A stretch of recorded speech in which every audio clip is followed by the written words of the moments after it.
Ô, gente, vocês sabem o que os Estados Unidos têm mais que os outros? Tem mais é que se fuder. Aê!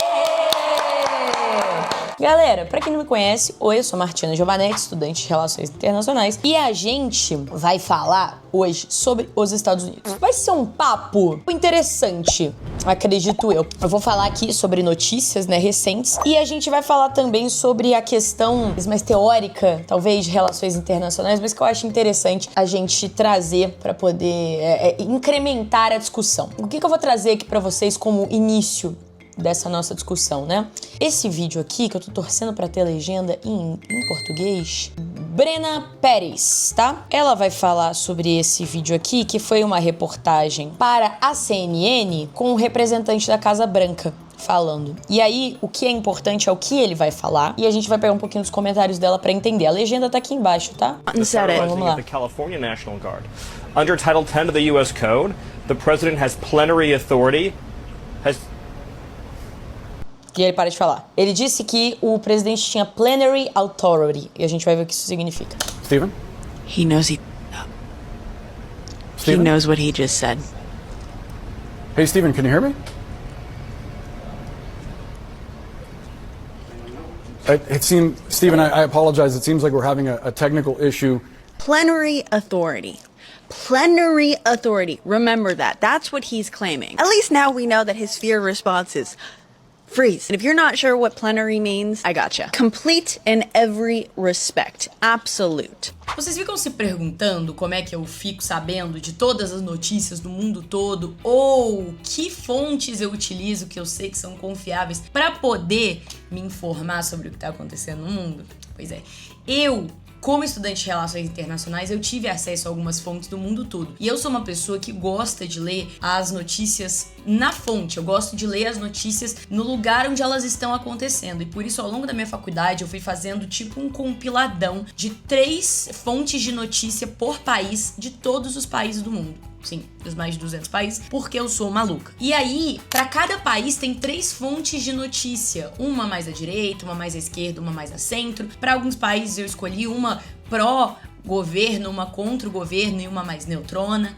Enfim, e agora essa coletânea de notícias tá disponível pra vocês, galera. Vocês podem adquirir, vocês podem ir atrás das notícias vocês mesmos. Sempre que acontece alguma coisa, como que aconteceu no Nepal, ou no Reino Unido, ou na França, enfim, vocês podem ir atrás do que a mídia local tá falando sobre isso. É uma coisa muito interessante pra quem gosta de relações internacionais, quer saber o que tá acontecendo no mundo, pra vestibulandos que estão estudando atualidades, e ele já tá disponível pra todo mundo, tá? Pra adquirir. Foi uma coisa que deu muito trabalho, mas que eu acho que vale muito a pena. E é isso aí. Completa, absoluta, completamente irrefutável. Basicamente o que ele disse é que o Trump, ele tem autoridade plena no país. Basicamente, dizendo que o presidente, ele tem autoridade plena, completa, absoluta. E você vê que na hora ele percebe que ele fez merda. Ele para de falar. Ele trava e o negócio até sai. Porque ele admite que, num erro, né, num ato falho, ele admite que eles estão agindo como se o Trump tivesse autoridade plena. E ele não tem. O Brasil é um presidencialista, república constitucional, república federal. Federação, que também tem muito a ver com essa independência dos estados que existe lá, né, cada estado faz o que quer. Presidencialismo, república constitucional, República Federal. Com exceção dessa questão da independência dos estados, a gente vê que o Brasil e os Estados Unidos, eles têm sistemas políticos muito parecidos. E a gente sabe muito bem como funciona o sistema político aqui no Brasil, né? A gente tem a divisão dos 3 poderes, o poder legislativo, o poder executivo e o poder judiciário trabalhando juntos para fazer valer as leis e a democracia brasileira. Nos Estados Unidos é assim também, na teoria. Só que aí a gente entra na prática. A gente tá tendo lá, recentemente, uma verdadeira ocupação interna. O que a gente tem visto é as próprias tropas estadunidenses ocupando algumas regiões, alguns estados, algumas cidades, como é o caso de Chicago, como é o caso da Califórnia, como é o caso de Oregon. E aí, a gente teve todos aqueles... Lembra daqueles protestos na Califórnia que teve? Enfim, o presidente, pela primeira vez em muito tempo, acionou a Guarda Nacional contra civis,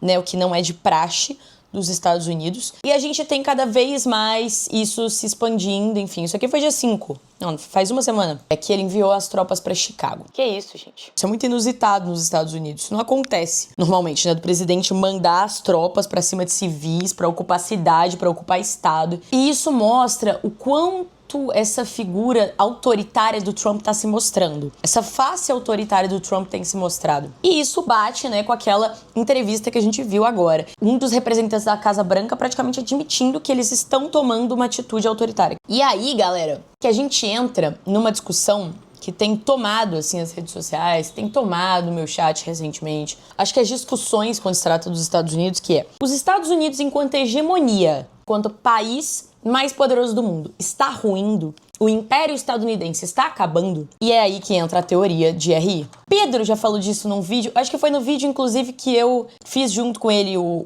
roteiro. A gente vai entrar na teoria dos ciclos hegemônicos do Giovanni Arrighi. Você sabe quem que é Giovanni Arrighi? A gente lê ele muito na faculdade de RI. Este senhor muito simpático aqui, ele escreveu O Longo Século XX. Ele é um cara muito lido nas relações internacionais, tá? Ele é um cara que tem uma base teórica muito interessante para as RI. Ele era um economista que criou essa teoria aqui dos ciclos hegemônicos, tá? O que ele defende de forma muito simples e de forma muito rasa para vocês, tá?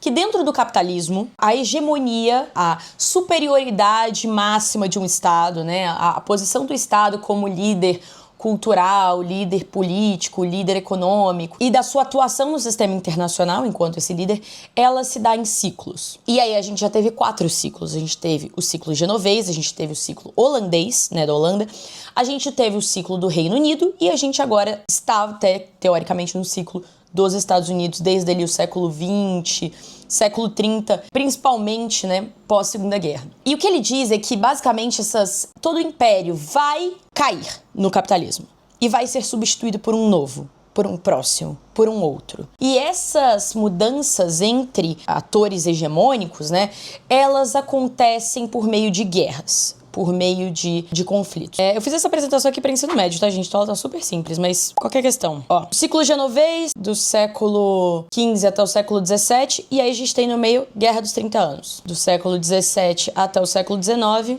no fim a gente tem guerras napoleônicas. Do século XIX até o século XX, longas guerras eurasianas. E depois a gente tem também a Segunda Guerra, enfim, Primeira Guerra, Segunda Guerra. Que também são as longas guerras eurasianas, tecnicamente, né? Pois é, porque a Primeira Guerra não entra exatamente, necessariamente, como guerra eurasiana. Mas tudo bem. A gente tem muitos conflitos ali, a gente tem invasão do Vietnã, a gente tem muitas coisas que consolidam hegemonia estadunidense a partir do século XX até o momento presente, né? Beleza. O que isso mostra pra gente? Que os Estados Unidos vai ruir? Em algum momento, a hegemonia dos Estados Unidos vai acabar. Eles não vão ser o país mais importante do mundo pra sempre. Assim como não eram. E não vão ser. A partir daí, a gente começa a entender que diante dessa possibilidade, o que a gente pode observar de padrão e de indicativo que talvez isso possa estar acontecendo. E aí, gente, cada um nas relações internacionais vai apontar um motivo. A galera da história vai apontar um motivo, a galera da economia vai apontar outro, a galera da teoria vai apontar outro. Eu acho que dá pra gente indicar 1 milhão de coisas. Mas eu acho que uma delas me pega muito. Eu já falei pra vocês que a gente não tá nem perto da formação de uma terceira guerra mundial, né? Nem perto não, mas a gente não tá... Definitivamente não estamos vivendo a Terceira Guerra Mundial. Definitivamente nada indica que vamos viver essa guerra em um momento próximo. Uma coisa que me pega muito com relação aos Estados Unidos especificamente eles estão sim vivendo uma recessão econômica, eles estão sim vivendo um momento militar muito complicado, um momento interno muito conturbado, o que também pode ser um indicativo. Mas eu acho que o grande argumento que os Estados Unidos sempre teve foi a democracia. Foi uma coisa que assim, os Estados Unidos pode estar errando em todos os lugares, mas a democracia deles existe desde o século XVIII. É uma democracia antiga, é uma democracia tecnicamente consolidada e é uma democracia que está em xeque agora. E isso eu acho que é o grande pièce de résistance, sabe? Assim, aquela grande coisa que, coloca a gente pra pensar que realmente as coisas estão mudando. Trump, ele tá assumindo essa posição autoritária. Dentro do governo dele já tem pessoas falando como se, né, a democracia dele já não estivesse plena, como se esse sistema de 3 poderes dele não funcionasse mais. Então a gente tem já um início de uma questão. Gente, os Estados Unidos sempre teve essa questão da democracia e da liberdade muito forte. Quando essas questões são questionadas, quando elas são colocadas em xeque internacionalmente, internamente, isso é um problema. Isso é um problema para a imagem que os Estados Unidos construiu. Até mesmo durante ali a declaração da Revolução e da independência estadunidense, né, ali no século XVIII, com George Washington, com Thomas Jefferson, com Alexander Hamilton, com os pais fundadores, né, James Madison, enfim. Para quem não sabe, os Estados Unidos teve grande ajuda, tanto militar quanto financeira, né, de alguns países para poder se libertar da Inglaterra, mas o principal deles era a França. Afinal, a Inglaterra e a França são inimigos históricos, né? Vocês sabem disso. Principalmente naquela época, eles lutavam exatamente por essa posição de hegemonia. Os Estados Unidos tiveram uma grande ajuda financeira da França para poder se tornar independente da Inglaterra. E depois que rolou, né, a Revolução Francesa, enfim, toda a revolução, toda a mudança que rolou lá na França e a readequação da França como um país do sistema internacional, a gente tem um questionamento dos Estados Unidos porque eles meio que prometeram que eles ajudando a França, depois a França ajudaria eles. Só que qual que é a grande questão? E isso foi um argumento muito forte, inclusive do Thomas Jefferson, no livro dele, de que lutar pela liberdade é o que faz da América a América. Lutar pela liberdade é o que moldou os Estados Unidos como ele é. Não à toa, isso foi uma justificativa para muitas invasões no século XX e XXI, né, dos Estados Unidos. Lutar pela liberdade, lutar contra o terrorismo, lutar contra uma lógica de ditadura comunista, né, toda a questão do Plano Condor e das invasões aqui na América do Sul e da imposição de ditaduras, tudo em nome da liberdade. E os Estados Unidos, ele sempre usou como justificativa a liberdade e a democracia, pra tudo. E agora? Porque esse discurso de que é pra liberdade, da família e dos bons costumes só vai até certo ponto. O povo americano, assim como o povo brasileiro, ele tem muito essa coisa de eles não sabem lutar pelo que eles querem, o que eles precisam, cara. Não sabem fazer manifestação, não sabem cobrar o Estado do que lhes é direito, não sabem fazer isso. Os franceses sabem, a galera de Gana sabe, Nova Zelândia sabe, o Brasil não sabe. E nem os Estados Unidos.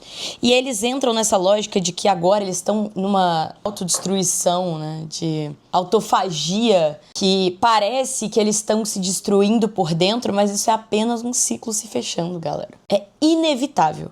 E eu acho que a gente ficar nessa lógica de, tipo, pô, eles estão se destruindo, eles estão digerindo, né? A culpa da destruição é deles mesmos. A gente atribuir culpa a uma coisa que é natural do capitalismo não vai levar a gente a lugar nenhum. Não é culpa do Trump. Se o Biden tivesse sido reeleito, se a Kamala tivesse no poder, talvez não na mesma velocidade e talvez não da mesma forma, mas aconteceria do mesmo jeito, porque é quase como um relógio. Ó, aqui a gente teve um ciclo hegemônico de 200 anos. Aqui a gente teve um ciclo hegemônico de 200 anos. Aqui a gente teve um ciclo hegemônico de 100. Tá batendo? Tá chegando. Não dá pra gente dizer exatamente o que vai acontecer, mas dá pra gente ter ideia. Dá pra gente ter uma leve desconfiança de que talvez a coisa não esteja indo tão bem. E aí a gente pode já pensar que em todos esses momentos, né, enquanto um ciclo acabava, um novo surgia. Um novo país começava a ocupar esse lugar. Que novo país pode ser esse, galera? Claro que tudo pode mudar da noite pro dia e um novo país aí possa surgir, mas é o que tudo indica. A China, em muito pouco tempo, vai passar os Estados Unidos. E aí, a gente entra numa coisa que também é muito legal da gente observar, que, cara, a China é um país completamente diferente de todos os outros que vieram anteriormente, né? A gente teve só países europeus, depois a gente teve os Estados Unidos. A China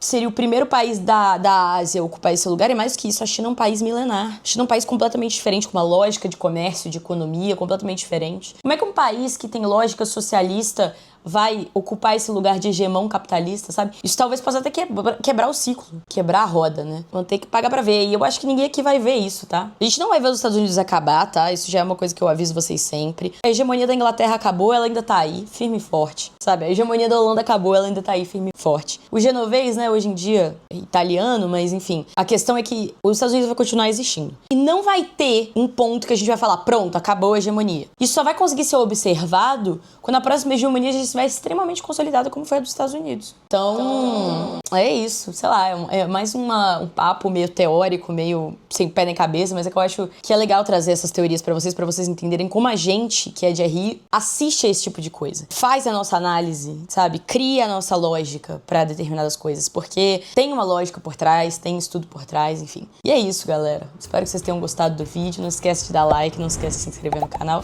E não se esquece de hypar esse vídeo, pô. Hypa aqui. Quero ver, duvido. Um beijo pra vocês e até o próximo. Tchau, tchau.